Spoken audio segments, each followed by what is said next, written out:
నమస్కారం. మీరు చూస్తున్న ఈ మొక్క బ్రహ్మజెముడు. ఈ ప్రాంతాన్ని బట్టి పప్పజెముడని ఈ వేరే వేరే పేర్లు ఉంటాయి.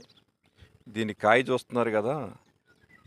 ఈ కాయ యొక్క లక్షణాలు ఏంటంటే, ఈ పోషకాల గురించి, దీంట్లో ఉన్న పోషకాల గురించి మాట్లాడుకోవాల్సి వస్తే,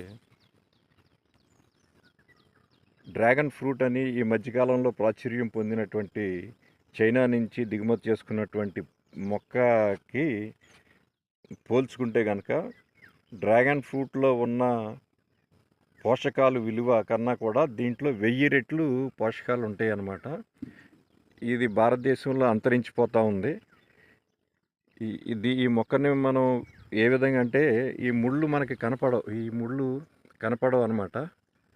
ఈ పట్టుకుంటా కూడా ఇబ్బందికరంగానే ఉంటుంది. జాగ్రత్తగా తీసి ఆ పైన తోలు ఒలిచిన తర్వాత లోనున్నటువంటి గుజ్జుని తింటే కనుక, నెలకు ఒకసారి తింటే సంవత్సరంలో 12 కాయలు తిన్నట్లయితే పోషకాలు పుష్కలంగా లభ్యమవుతాయి.